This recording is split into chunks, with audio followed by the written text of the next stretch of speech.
The Gautier colored schoolhouse is one of the top 10 most endangered historic places in Mississippi, and now Gautier city leaders are hoping to preserve it. I went to the schoolhouse to learn what the city has in store and why preserving this piece of history is important. This is going to be a place that we're going to pour into the history of Gautier. This is the Gautier colored schoolhouse that operated from 1883 to 1946 as a segregated school.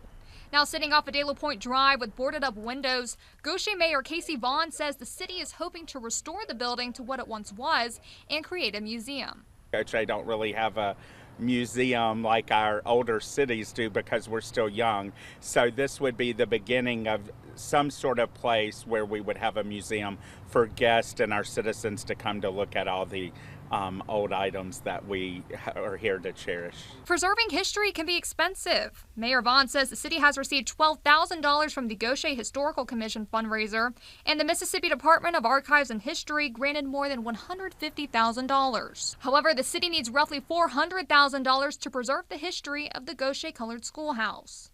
There is funding there to continue on to the next phase, but it's not enough funding to finish that phase due to the cost of everything going up. We continue to ask our legislatures and look for other sources of funding, not only on a state level but a federal level that it would qualify for. One prominent figure that once stood and taught in the schoolhouse was Miss Ernestine Fountain.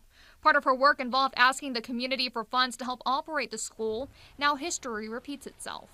I'm sure that Miss Ernestine did not even imagine that this school would still be here and trying to be active at this current time in 2025. So we're just trying to keep what she brought about, which is preserving history, allowing people to be educated, and giving us the opportunity to present information so that people can be educated of why the school was created and why we're trying to educate people on what the past could actually do.